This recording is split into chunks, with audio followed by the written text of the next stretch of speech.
The winter meetings have started, and there are rumors swirling. We got David Stearns talking to the media. We've got comments. We got links to Kyle Schwarber. It seems like a lot of things could be happening in the next few hours, in the time that we record this to the time that you guys see this in the morning. There might be a lot changing, and we want to talk about every possible thing that we've learned from the first 24-ish hours of the winter meeting so far. There's a lot to go over. Before we do, make sure you are subscribed to the Mets'd Podcast YouTube channel. Click that sub button, join the team. And also big shout out to our merch, link in the description if you're trying to buy any Mets'd merch for Christmas, whatever holidays you celebrate. Mets'd merch, link in description as well. All right, James, where do we want to start this one off? I mean, I feel like the Alonso Schwarber talk is what's the talk of the town.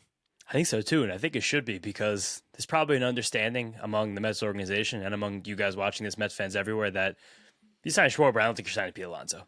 Feels unlikely. This seems like a one or the other situation, and just a case where Schwarber's market's starting to move fast and Pete's going slow. So like, let's see if we can get a number we want for the first guy, then get to the second guy if the time comes. It does seem unlikely, but also maybe not. I mean, Stearns did say something that makes you believe that while they might be more in on Schwarber right now because Schwarber's market seems to be happening very fast, and it seems like there's a good chance Kyle Schwarber is signed by some team by the end of these winter meetings, that doesn't take them out of Pete, though. No, I don't think it does for sure, but I think it does a lot, unless they get Pete for like a perfect number down the line and they get Schwarber for a number they want right now. But there were some interesting sound bites from David Stearns when he did his media availability with Steve Gelbs specifically. It was like a 5-minute SNY put on Twitter. But the Pete's conversation part of that was really interesting, where he said specifically, Pete's calling card is his bat, and he could fit on this team in multiple ways. We can get his bat in the lineup multiple ways, but it won't take us out of pursuits that may be more timely as Pete's market develops. So that's him telling us, this Kyle Schwarber thing's happening now, the Pete Alonso thing is not happening now. And that's as simply as it can be put. Yeah, because at the end of the day, we know that Pete is probably best suited on this team at DH. We also heard that Juan Soto is not going to be DHing. He doesn't like DHing, and that's fine. He was completely acceptable in right field the last 3 months of the year at times. Like he was like -2 OAA, which when you hit like Juan Soto, I really don't care. Doesn't matter to me at all. But Pete was, for lack of a better term, dog water at first base last year defensively. He's too aggressive. He can't make any throws. He's fantastic at scoops, but we know that that's only going to last for so long. So for Pete, truthfully, to fit back on this team, I think the Mets have made it very clear they want him to be more of a DH that can play first base rather than a first baseman who will DH.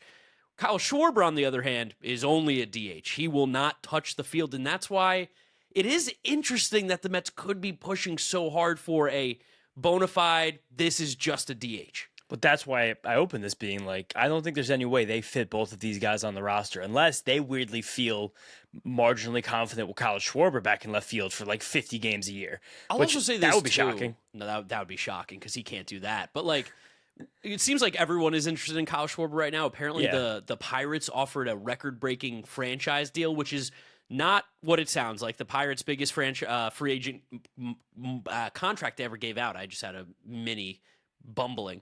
Biggest free agent contract they ever gave out was to Francisco Liriano over a decade ago at 3 years, $39 million. So for the Pirates to say record breaking is very like, grain of salt type thing, but teams are interested in Schwarber. He fits on every roster except the Los Angeles Dodgers, basically, and the Yankees. Like every team I think is trying to get Kyle Schwarber.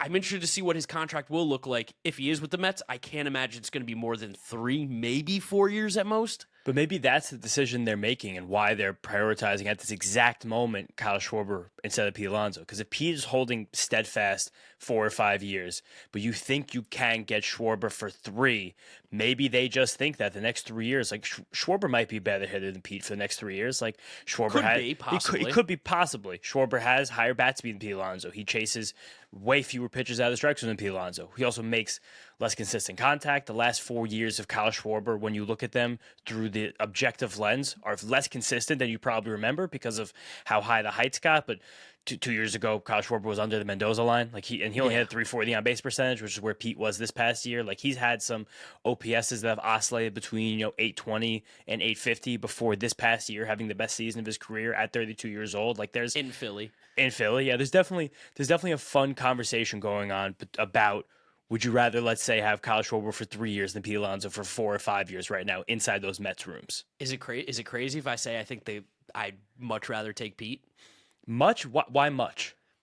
One, he's our guy. Okay, I like Pete. Like that part. a little bit of fandom in there, just being like, I like Pete. Like I want him to be on the Mets. And Kyle Schwarber's a Philly. Like go to Boston, Kyle Schwarber. That's fine. Let us have Pete. I want Pete back. But also at the same time, like you mentioned the swings that Schwarber's had offensively. It's like if we get that 190 Schwarber that has like a 330 on base, this becomes a disaster. Sure, but also there probably is at this point, and especially if you don't get Pete. Yes, if you don't get people, I don't think there's any chance you get both. I think there's a 0% chance you get one. Why not? Run prevention. We're trying to translate what they're trying to do right here. I want to play the fantasy games too, but this is what the reality is. But at the end of the day, Pete, if he's on this team, is still going to be playing first base probably 100 of the 160 games he plays in a season. So it's like possibly, and honestly, I'm really starting to think maybe not, and that's another reason why I think we're just going to get an out of the clear blue sky a Ryan O'Hearn 2 for 40 one day. I really think so. Want that. And then Pete plays first base when left-handed pitcher's on the mound. I think that's what's going to wind up happening. That would make me a little upset. But I think that I think that Pete's your DH. He's still one of the best DHs in the league. Sure. Well, yeah. I mean, I'm not disagreeing with that. He still obviously is a great hitter and would bring value as DH only. Totally. Now in the fantasy world, if Ryan O'Hearn just plays first base against the righties, like he's probably going to sneak near an 800 OPS. Yeah, which he kind of did this year. That's what I'm saying. So I think there is a world where that's the case there. But the Schwarber thing's interesting because, again, if you can get him for that many fewer years, if that tips their scales that much, that must be why they're so interested. These rumors have been percolating for like 24 hours now. The Mets are apparently incredibly interested in Kyle Schwarber. And again, like 2 years ago when Kyle Schwarber, that average dropped in the 190s, he had only an 817 OPS. Like that's not the elite hitter that might warrant, a 30, 40 AAV deal. If you want to get Kyle Schwarber in a short deal, you probably have to push AAV up that high. So it's me. Like I don't even know if I do that, truthfully.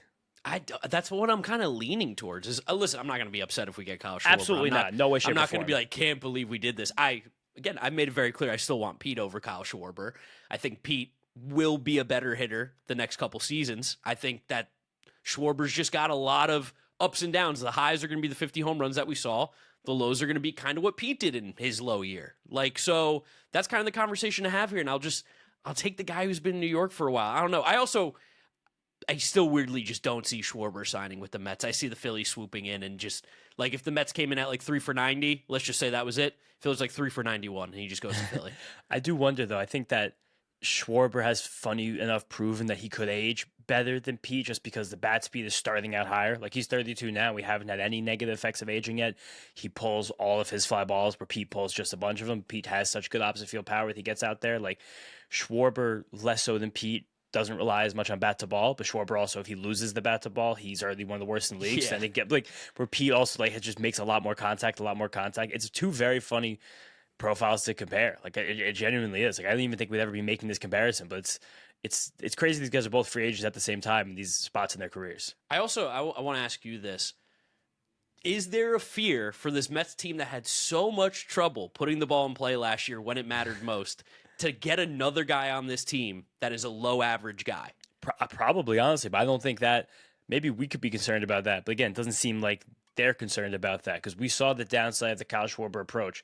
This is an irrelevant situation, but it's worth the narrative stuff right here to when you get into a playoff series and all of a sudden you just can't touch a ball. Like, that's it. Like when you did against the Mets, except against Kodai Senga. That's what I'm saying. It's like 2 years in a row, Kyle Schwarber has been a non-fact in the playoffs. He's also a great playoff performer before that in his career, and I'm sure he'll continue to be a great playoff performer after this. He was like the only member of the 2015 Cubs that showed up against the Mets in the NLCS. He hit like a home run in every game, sneaky. And also, I think that was when he was off the torn ACL. That happened that April, if I remember that correctly. That was his rookie year, so. Yeah. Okay, maybe it was next year. Maybe tore it that. I don't remember exactly the timeline 10 years back about Kyle Schwarber, but like similar to how we've had these conversations about Cody Bellinger, Kyle Schwarber was non-tendered 5 years ago. Yeah, it was by the cheap Cubs, but yeah, it was by the very stupid cheap Cubs. Don't like spending their money, but I don't think Kyle Schwarber is as lock solid, guaranteed like MVP candidate. 50 home run guy like we saw this year. And I'm also not saying that Pete is going to be what we just saw this year for the next 3 years either, but if it's 1 year difference and he's 2 years older and the AAV is significantly more for Schwarber, like I can definitely see how that's an absolute toss up. This just seems like a timing thing. It does seem like a timing thing. It seems like a fear of missing out. We also know that Pete is meeting with other teams. Maybe this is just a little.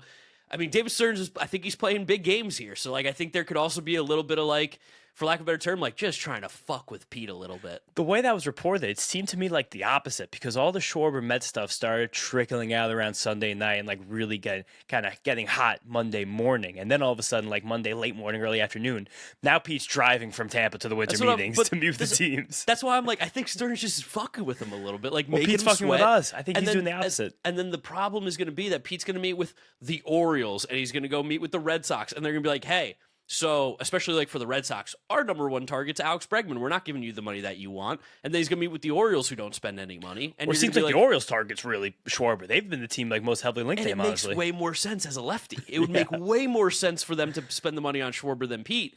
It's almost like Pete's like kind of the second option because of the kind of contract that he's demanding right now.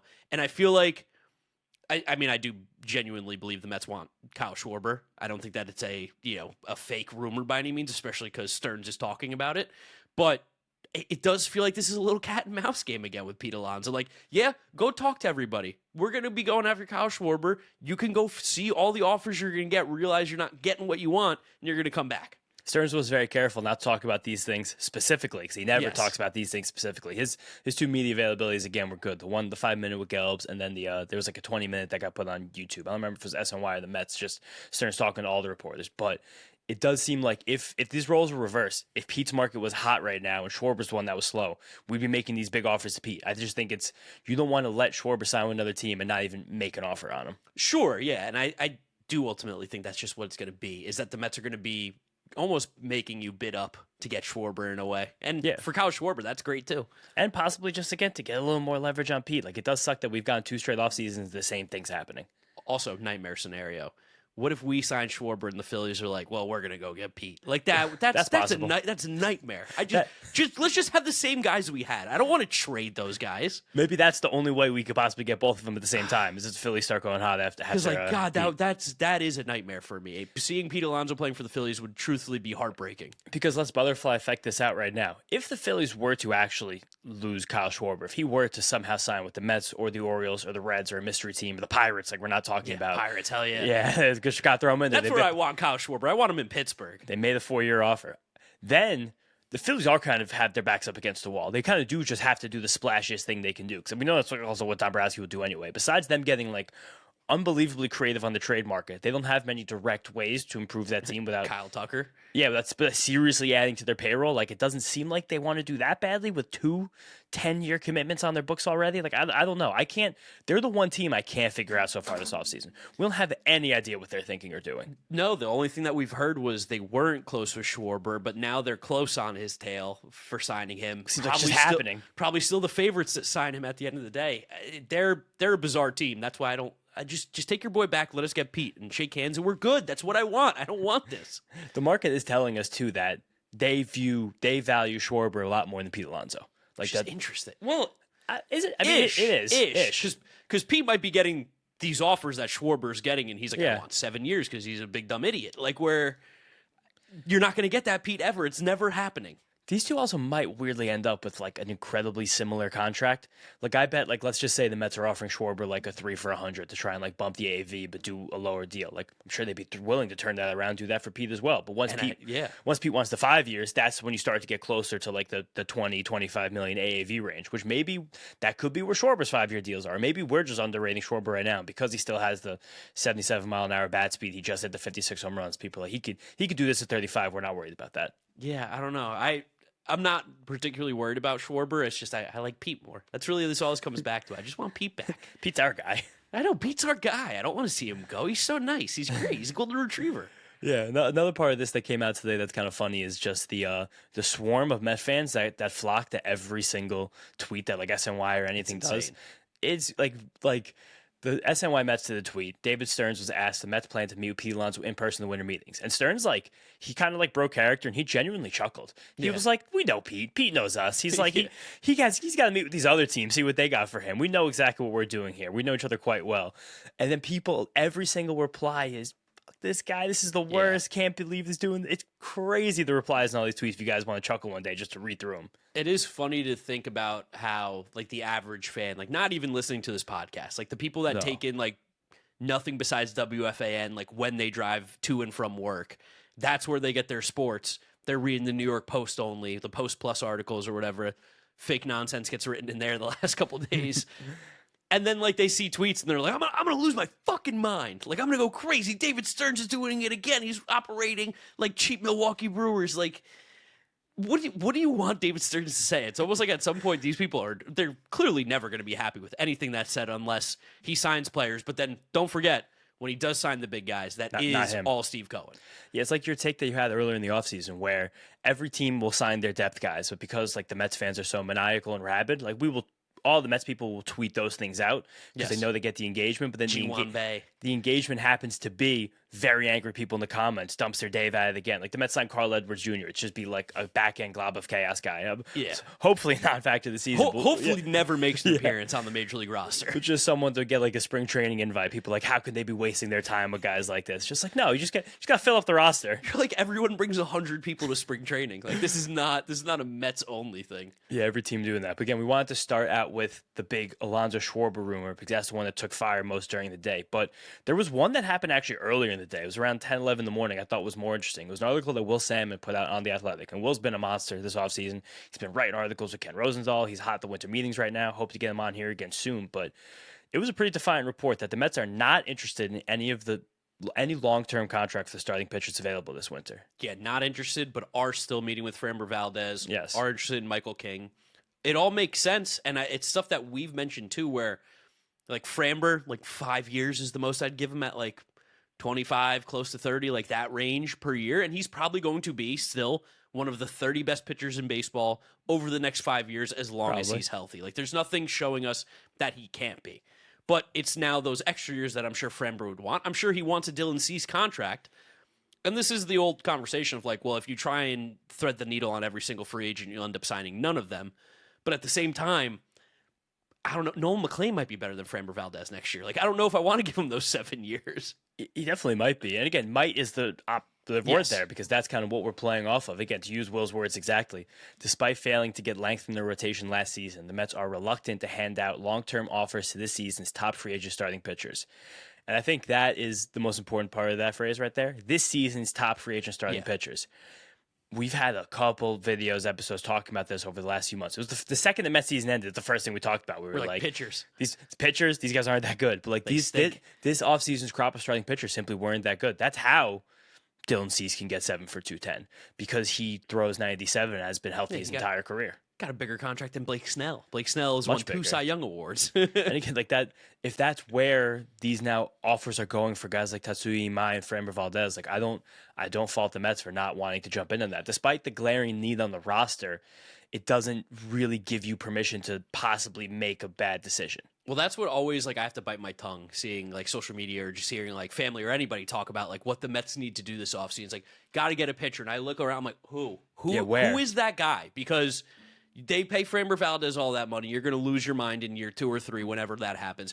It might happen in May. Like they're like, oh, well, then go trade for someone. Go, oh yeah, sure. I bet you they haven't thought about that. I'm like, do you think that this front office and this organization doesn't know that another frontline starter would help? It's the same conversation with like when the Twins were like, we'd love Jonah Tong for Joe Ryan, and I was like, I don't know if I would do that. And then you look at the numbers and go, how much better is he really right now than like what you theoretically could have in the future with a guy like Jonah Tong? So for me, unless the guys are there, and we've talked about Tarek Skubal's the guy you take the shot on. Yeah. Freddie Peralta is probably the most realistic guy and that could be a frontline starter, and that would be a reasonable price. Like that's where we want to take our shots. We don't want to waste our money on more what could be bad contracts on guys that are very, very fringy where they actually lie in terms of like top starting pitching. And then on the same ilk, when David Stearns does these press conferences, talks to these reporters, and he says, like we are comfortable with our rotation. He gives a lot of credit to the young pitchers, to the guys in the middle, the Clay Holmeses, the David Petersons. People are like, how can he say this? Like, do you want him not to say this? Yeah, what is he going to say? Our team sucks? You want him to announce to the world we need a pitcher and we will do anything to get one to ruin any leverage you possibly have in the negotiation? And that's also how the Joe Ryan, Jonah Tong thing came out last week, because I'm sure the Twins have been floating Joe Ryan around. I'm sure they haven't gotten the offers back that they really want so badly. So I'm sure that they leak, like, we know how bad the Mets need a starting pitcher. Give us Jonah Tong. Yeah. 6 months ago, people were talking about Jonah Tong like he was the second coming. Like, Jonah Tong never touched the major leagues last year. You guys wouldn't even be willing to part with Jonah Tong for anybody in the league right now. No, shout out. I was DMing Joe DeMayo because we were going back and forth with people on Twitter about the whole Jonah Tong versus Joe Ryan conversation. And it wasn't necessarily that Jonah Tong is better than Joe Ryan right now. He's not. But the idea is that if you didn't see 19 innings of Jonah Tong, about 7 of those, which were not very good, you would have been like, this is one of the best pitching prospects in all of baseball. We would never even consider trading him for anything right now. He'd be untouchable. And that is the truth. Like, imagine if you took every small sample that a rookie who came up very, very quickly in a season that wasn't expected to, you'd be out on almost every big prospect ever. Like, these guys don't come up and have instant success always. It's hard. And let's be honest, there's a good chance that is the pragmatic Mets way of thinking about Jonah Tong right now. Like, the way this offseason's begun, like, it doesn't seem like he's on the table. He shouldn't be. He shouldn't be on the table. No, unless that was what you had to move to get Tarek Skubal. He should not be on the table. With an extension in place. Yeah, with an extension coming. He shouldn't be on the table. There's not really that pitcher out there. If he also got traded for Tarek Skubal on a 1-year deal, that would be the greatest trade ever for a rental in the history of baseball. That'd be the most anyone ever gave up for 1 year of a guy. Yeah, I mean, I guess Juan Soto too, but not the 1 year of him, the 3 years of him. That was the most. Oh, true. Yeah, Michael King, like, yeah, sure. I mean, again, also that's a guy seems like we're very connected with. He still, to me, seems like the best of both worlds for the Mets. Where I like his fit, and you've always been a Michael King guy for a while now, and for what this Mets team needs, like, yes, of course. For conversation narrative, the Mets need an ace. But truthfully, if the Mets just got like 40 more good innings out of their starting pitchers last year, they made the playoffs. And then it's like, let's roll the dice, see what happens.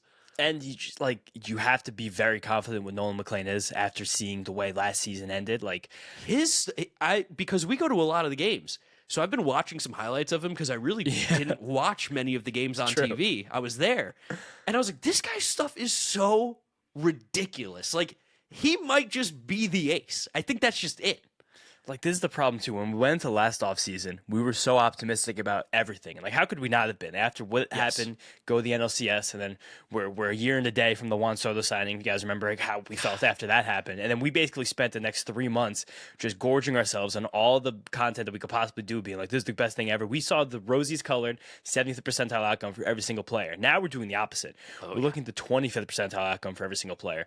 But now if you look back and go back to even to the 50th percentile for even like Minaya and Senga, you're like, all right, it's probably mid-rotation guys. Like, those guys are cool to be in rotation. 4.2 ERA, 160 like innings. That's like a bad projection for those guys. And it's like, all right, so you don't really have to squint that hard to see this happen. Like, it's fun. Also, it's funny how much the year changes. Yeah, if you told Mets fans going into the start of next season, be like, hey, Kodai Senga's an ace.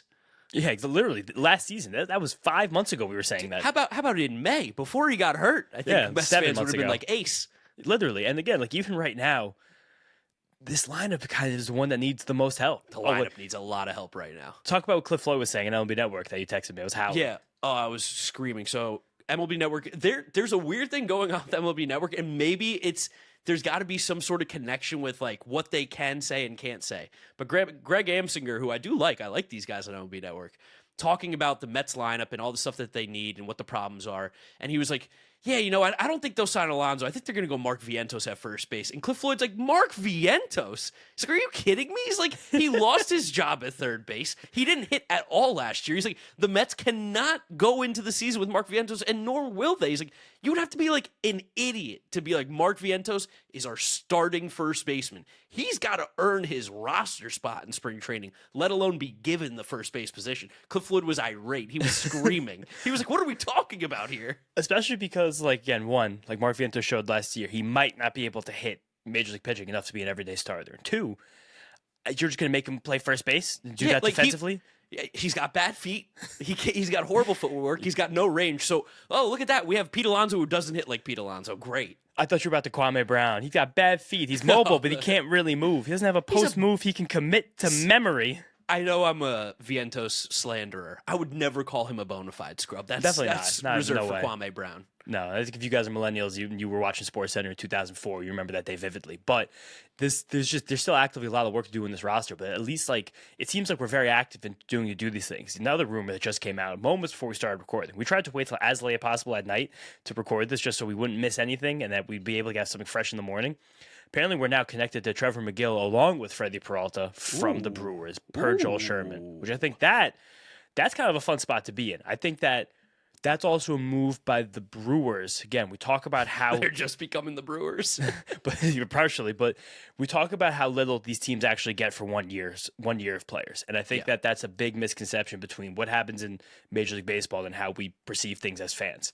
Where you saw Corbin Burns get traded for two guys that are like barely Major League Baseball players. And he was like one of the best pitchers in the league when that happened. What a Cy Young. Literally, like 2 years before that, was literally one of the best pitchers in the league. So the Brewers know that if they're not getting the offers they want for Freddie Peralta, which is clearly the case because they haven't traded him yet, and like that offer probably caps at Brandon Sproat for a team like the Mets.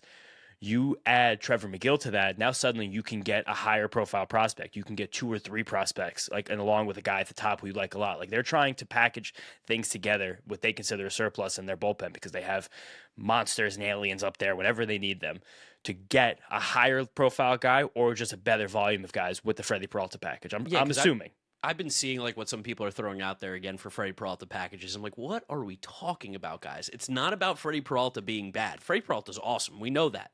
But the idea is that he is on an expiring contract. He's going to hit free agency or he's going to sign an extension with whoever he's with, but it's not going to be with the Brewers. They got to trade him or they just go into the season like, hope we win it this year and have some fun. Like, and that's not how they do business. Of course it's not. They've never done that. David Stearns also knows that because he made it that business.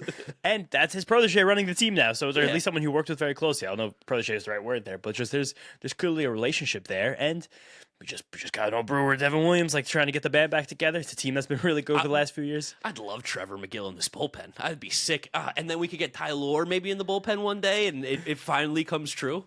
If the Mets actually, again, we're living in a fantasy world right now. If the Mets traded for Trevor McGill and Devin Williams would be one of the best 8-9 punches in all of baseball. And then if they sign Edwin Díaz, 7, 8, 9, well, that's the Royals. Let me tell you this, then that's definitely not going to happen. Maybe it will. Just see, again, I think that he's free McGill, so I think the big thing we're getting from this first day of winter meetings and how the market is evolving right now is that Pete and Edwin might be out there a while. So we can't be beholden to them and wait for them and let these other things go by. We're also still keeping our number for those guys and keeping the option open for them. I think at the end of the day, it's whatever those guys get, they're going to come back to the Mets and give them one more shot to beat it or match it if it's that good.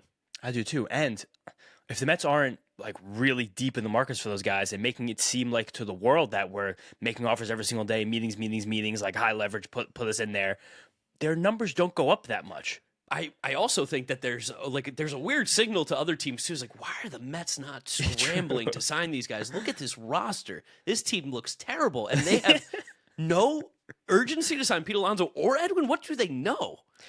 Maybe that's just the Galaxy brand of it all. Or again, like there's really the market's bad. There's not many suitors for these guys. There really isn't, which sucks for them because they're such great players. But like, who's giving Edwin Díaz a 5-year deal? Like the Blue Jays, you're not going to prioritize the closer over these big time position players. Like Edwin Díaz, if he hasn't signed yet, probably is not signing the mega deal ahead of Kyle Tucker. That's if he wants to play for these teams too. True. He might be like, I have 4 teams I want to play. We don't know. I have no inside information. But like, I think sometimes a lot of things that we don't remember either is that these players still also don't have to go to cities just because they give them good contracts. They're humans. Yeah. That's a big part of this too. And again, like let's think about which teams would even put up the budget for an Edwin Díaz. The Mets, one of them. They have a lot of leverage now. It's like, we just got a guy we're comfortable with this closer. Then theoretically the Yankees, but we know they're not actually trying to spend money right now. No, they're poor. Potentially the Phillies, they just made a huge trade for John Duran. I don't think they're going to do that. The Blue Jays, they have other things they want to fill before they circle back on Edwin Díaz.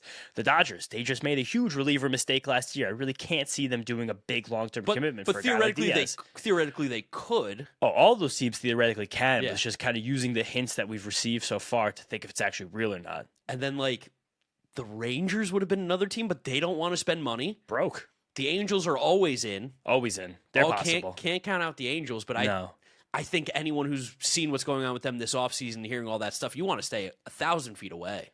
1,000 feet's not enough feet. 1,000 miles, I'd say. Miles, yeah. Not 1,000 miles. The Dodgers and the Giants are all within 1,000 miles. Like maybe the Giants are one of these teams. Yeah, we haven't heard much about them wanting to spend big money, but maybe that's how they fit Diaz in there. It's just you're not going over. Yeah, the Cubs, I guess, maybe. I don't know. You're not going to Astros, no. Red Sox, no. And especially the list keeps getting tighter and tighter when it seems like guys like Pete and Edwin who do not have rings, if they want to sign for a place for the long-term deal, that can actually get them one. like that really starts to shrink. And who's actually going to sign these guys? Especially for guys who I think like are hoping they can be on a Hall of Fame path, and the ring could be the difference maker at times for these guys. And even just to think back, remember that DeComo article right when the offseason began? And we were like, oh, is DeComo losing his fastball, saying that Pete is the more likely return than Edwin? Yeah. Now I'm really exactly see what he meant, just because the Edwin market seems like it does have a few more logical suitors than the Pete one. Yeah, because Pete's market, I legitimately don't know who's going to sign him if it's not the Mets or the Red Sox. Like, if the Red Sox sign Bregman, whether they're not doing it. Yeah, like obviously the Phillies could. Like I think that would make logical sense for moving Harper to the outfield if you're not going to be in on Kyle Tucker and those guys. Or you move Raw Milk, bloodletting Harper to DH, because who knows if those bones and joints can move around the outfield at this point. Or Pete becomes the DH. Pete becomes DH. And Raw Milk Boy stays at first base. But as he deteriorates in his bones and his skin. It's not going to be the Braves. It's not going to be the Marlins. It's not going to be the Nationals. It's not going to be... You're going to Northern by division? Yeah, the Reds. I'm literally trying to think of. I think the Reds are actually one that could be realistic. Like, but if Pete gets a 3-year deal from the Reds and a 3-year deal from the Mets, he's going to stay with the Mets. Like, that's not even big. Like, it sucks for Pete that this is kind of the market that's delivered for him, but it's great for the Mets. He also had an opportunity to take a really fair deal at one point, we know, and he did. Scott Boras got in the way a little bit. No, it was before Boras. He got Boras after that. That was pre-Boras? I thought that was the Boras move. I think that was before Boras. I think he went Boras after that because he was like, now I gotta get the deal, you know? Who was his bad agent then? We could probably look that up, but not gonna do it live. There were some other interesting things that Stern said. One, he kind of threw immediate cold water on Kyle Tucker, being like, we don't see. He said, because someone asked him about a deal like Soto's. Do you see having a big deal like Soto's on your books that preclude you from getting a long-term deal in this class? And he was like, we don't see deals like Soto's ever in our lives, or players like Soto's. He doesn't have to do any of this because that was such a unicorn event. But he talked about not wanting to block. He said, he used the term like a bunch or the few exciting outfield prospects I would think are going to be big contributors to this club for a long time. Like, that was a reason that they felt okay trading Brandon Nimmo. And that was also a reason he doesn't see them really super in on the long-term corner outfield market either. Makes sense. I can see it. We kind of felt that until Cody Bellinger's not here. I won't believe it. Like, that's another one. But like last year, Cody Bellinger, people were the Cubs were like, if someone pays this guy, they can have him. And now he's going to get a 6-year deal. No way. 2 years ago, 6 years, maybe it's 4. 2 years ago, he was 27 years old. People were like, bad. Yeah. Could someone give this guy 3 for $80? He signed like for nothing. He was smoking that good in L.A. It's that different now. Like, I'll believe the Cody Bellinger 6-year contract when I see it. But also, if he gets it, I don't want it. That's fair. 4, I love. One thing that he mentioned that I loved, I love hearing about Christian Scott. He says he expects him to be ready for spring training. That's awesome. That's great sick. to hear. That's huge. It's easy to forget that like Christian Scott was like the Nolan McLean and Jonah Tong before those guys were. That was like my guy. That's like one of the giddiest I've ever seen you is when he made his debut. You literally were like, I'm not going to go to work. I'm going to this game. Oh no! When he made his debut, was that Saturday night? Well, that was Tong, but that was I imagine might be listening to this podcast. But no, I'm not talking about current. I'm talking about previous. Dude, that Saturday night, I had like a friend's birthday party in Williamsburg, and I was like, I'm gonna come late because I'm gonna live tweet this entire Christian Scott debut, and that is funny too. That was like the best start by far. Didn't you go to the game? No, it was in Tampa. You didn't go to, yeah, I went to the Saturday afternoon, the next one, the first one against the Braves. About, yeah. He struck out Acuna with cheddar. I was like, oh my God, this is crazy. But the fact that he could just be a weapon that's going to be ready in the mix for opening day, I believe he still has options. So I think he's going to be someone that can move around a lot. But it's a nice thing to have because, again, how exciting he was when you came up, what kind of potential we still see on that arm. Like there's a lot that can happen with Christian Scott, and if we're not going to get the ace at the top, we're going to need as many bodies as possible, many more than we had last year, and he could be one of those bodies. AJ Minter also expected to be ready a little bit after opening day, which, forget about Big Boom AJ. He was money for us. He was nails, and I'm really looking forward to him pitching again because this bullpen could desperately use him. Oh, badly. And if AJ Minter didn't get hurt, we'd probably make the playoffs last year. Oh, definitely make the playoffs. Yeah, it's not even a question, I think. Also, I couldn't stand, I don't know why this made me think of it, but my mind just went there. I couldn't stand Ali Marmol going on foul territory and be like, we knew about that Halsey pitch tipping thing. Do you really? Yeah, it was like, easy fix. It was a little bend in his pre-wind up set. God, fucking fucking Ali Marmol. Ma- I think that guy's days are numbered. I don't think so. I think the fact that they went back in on him, they're locked in, ready to go. Brain dead. But I guess whatever. If you can't win with a bad team, you can't win with a bad team. The last thing I'll mention about Stern's conversation is they got asked about Juan Soto and Francisco Lindor. And I think we have our answer, guys. They're not friends, but it doesn't matter because all they try to do is win baseball games. And that's all we should ever care about. We lost fucking sight in 2024 because of good friendships, vibes, and kumbaya. And fucking that little purple monster Grimace. Now, baseball. Winning baseball games. That's number one focus. That's all that matters. You don't need kumbaya. No, a couple guys got to be friends, sure, and you got to be coworkers. Tons of friends. You got to one common goal: win baseball games. That's all I want this Mets team to want to do.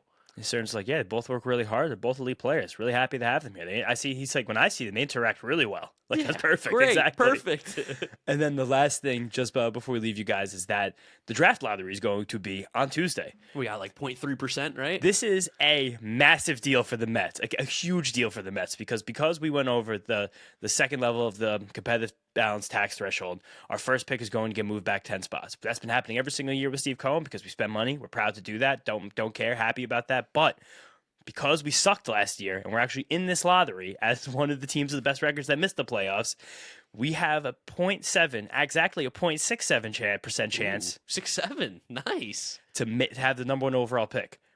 Unlikely there, but if we get a top 6 pick, our draft pick does not move back. Ooh, so that would be nice. That would be incredible. Especially because, truthfully, the most valuable thing about all these draft picks is the money that comes 100%. with whatever slot you land in. And the Mets being in 6 versus where would they be slated to fall right now? Just 1, 2, 3, 4, 5, 6, 7, 8, gotta be 9, like 10, like 11, 12, 13. We're slated to go 14 right now. Okay. And So then 24. you would drop back another 10. There's a 24. huge difference in terms of money. And that does change the guys that you can draft in the rounds after the first.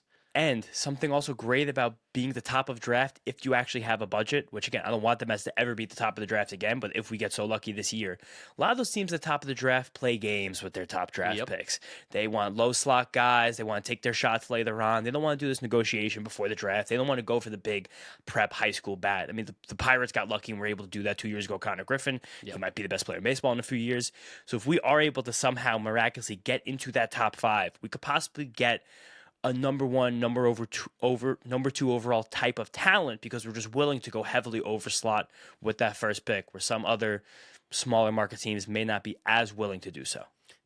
Would be sick. A lot going on. Winter meetings. If there's anything big, which I almost guarantee within an hour of us finishing recording, we're going to get something. So we'll see what happens in the morning. If there's something to talk about, this is the place for you guys. Subscribe to the Mets'd podcast, not just on YouTube, but also audio. Apple Podcasts, Spotify, Google, wherever you listen. Drops a rating, drops a review, download, and subscribe. You can follow James on social media at James Shiano. I'm Draftnik Mark with a C. Remember, guys, link in description to the merch shop. If you want to get some holiday gifts, click that. We do appreciate you.